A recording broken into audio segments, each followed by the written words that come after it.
नारियल पर फल के आधार पर टैक्स हो कि सब्जी के आधार पर टैक्स मुक्ति मिले, मसला सुप्रीम कोर्ट तक चला था। तो एक टैक्स की हमारी जो पूरी परंपरा रही है, उसमें कैसे उतार चढ़ाव आए हैं, इसको समझने के लिए ये घटना अपने आप में पर्याप्त है। मैं इस समय एक प्रकार से सभी राजनीतिक दलों का, सभी राजनीतिक पार्टियों के द्वारा जो सरकारें चल रही है, उन सबका धन्यवाद करने के लिए खड़ा हुआ हूं। एक ऐसा निर्णय हम कर रहे हैं जिसमें राज्यसभा, लोकसभा, 29 राज्य और जिनके कोई न कोई नुमाइंदगी जीत करके आए हैं, ऐसे 90 राजनीतिक दल, उन सब ने एक व्यापक मंथन करके, विचार मंथन करके आज हमें यहां पहुंचाया है, और जिसको हम कुछ समय के बाद अंतिम निर्णय के लिए मोहर लगाएंगे। और इसलिए ये बात सही है, जन्म कोई दे, लालन पालन कोई करे।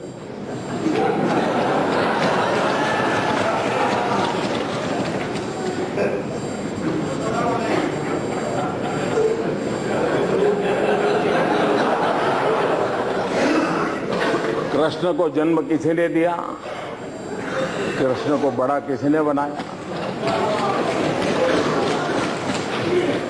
लेकिन ये भी सही है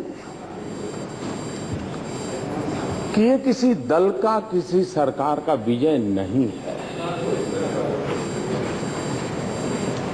ये भारत की लोकतंत्र की उच्च परंपराओं का विजय है। ये सभी राजनीतिक दलों का विजय है। ये पहले की और वर्तमान सभी सरकारों के योगदान से है, और इसलिए कौन जीता कौन हारा, इसके लिए मैं नहीं मानता हूं कोई विवाद की आवश्यकता है।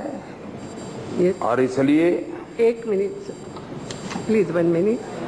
माननीय सदस्यगण, अगर सभा की सहमति हो तो इस बिल की समाप्ति तक सभा की कार्रवाई बढ़ा दी जाए। धन्यवाद। धन्यवाद अध्यक्ष महोदय जी, आपने मुझे, वरना मुझे लग रहा था खड़गे जी मेरे लिए समय रखेंगे कि नहीं रखेंगे।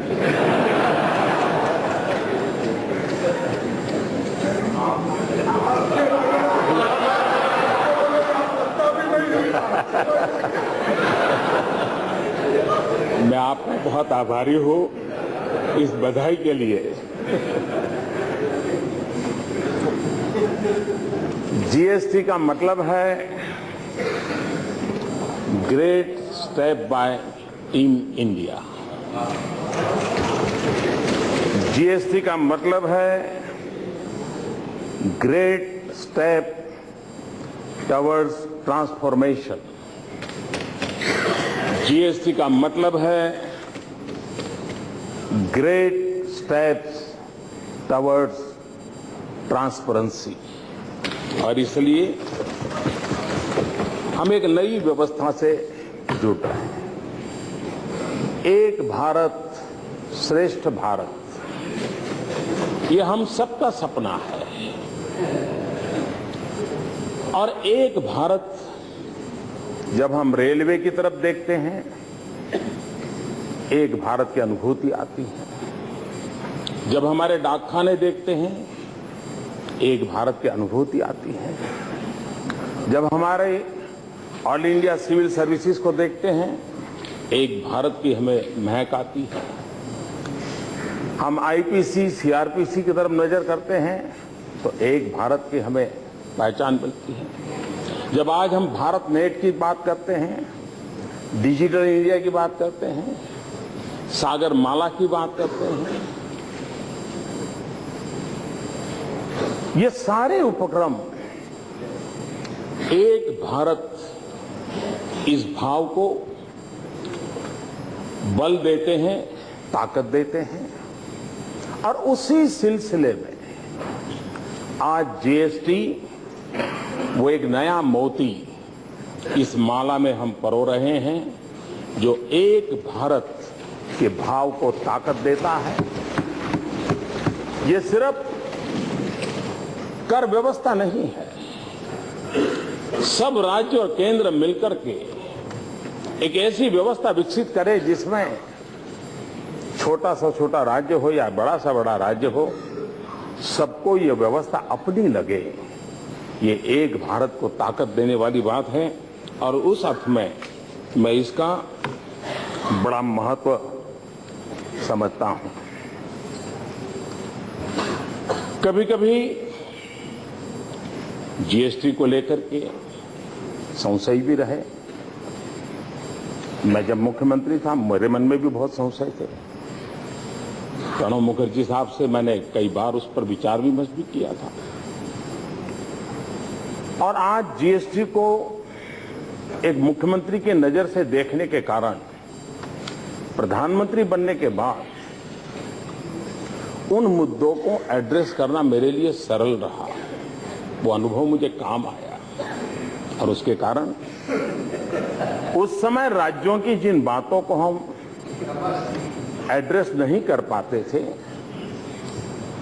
कुछ बातें उजागर नहीं हो पा रही थी, कुछ बातें ओझल हो जाती थी, वे सारी बातें इतने लंबे काल के मंथन के कारण, और उसमें सिर्फ मेरा ही योगदान ऐसा नहीं, सबका योगदान है, बहुतेक कमियों को दूर करने में हम सफल हुए हैं। और ये सामूहिक मंथन का नतीजा है। फिर भी ये सत्य है कि हम परफेक्ट हो सकते हैं, कुछ कमी नहीं रह सकती है, आगे चल करके कोई कमी नहीं आएगी, ऐसा गुरूर कम से कम इंसान तो नहीं कर सकता है। और इसलिए इतने सारे ब्रेन इन्होंने कसरत की है, कोशिश की है, अच्छा करने का प्रयास किया है और उस प्रयास का परिणाम भी मिलेगा। और आज देश अनुभव कर रहा है कि एक मंच, एक मत,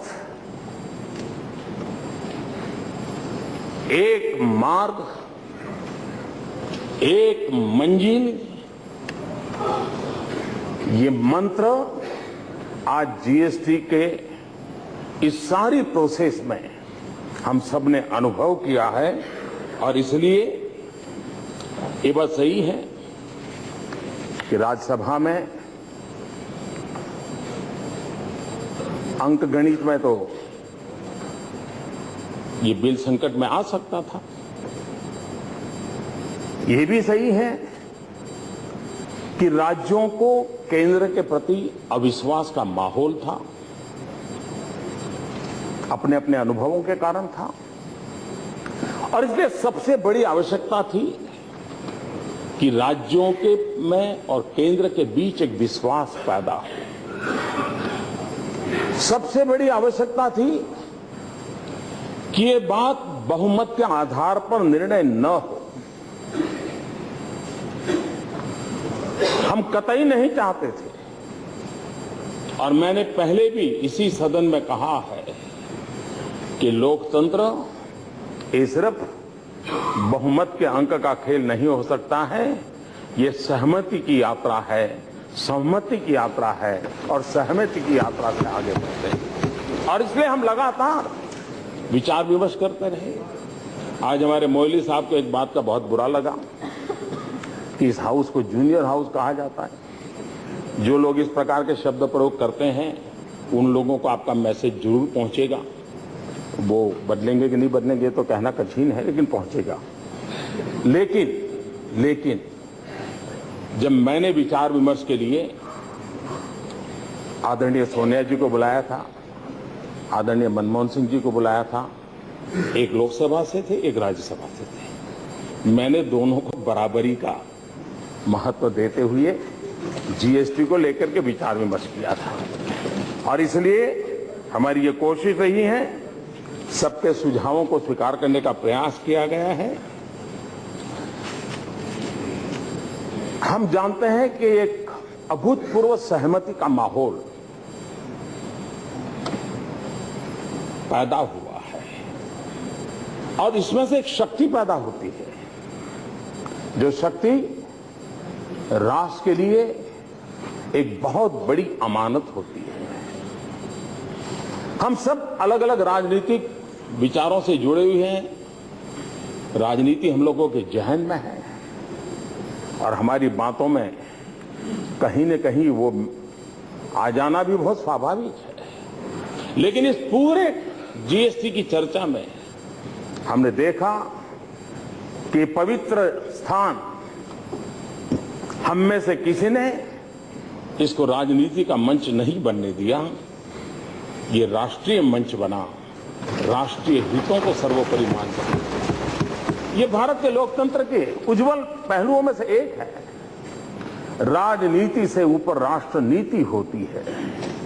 इस बात को हम सब ने मिलकर के, इसका मतलब ये नहीं कि जो प्रस्ताव हुआ है उसमें किसी की कोई शिकायत नहीं होगी, और जरूरी नहीं कि वहीं शिकायत होगी। यहां भी कुछ लोग बैठे होंगे जिनको लगता हो साहब इसके बजाय ऐसा होता तो अच्छा होता, फुल स्टॉप यहां के बजाय कॉमा यहां होता तो अच्छा होता। ये रहना ही रहना है, यही तो लोकतंत्र की ताकत है। लेकिन उसके बावजूद भी हम सब लोगों ने प्रयास किया है कि इसको हम आगे बढ़ाएं।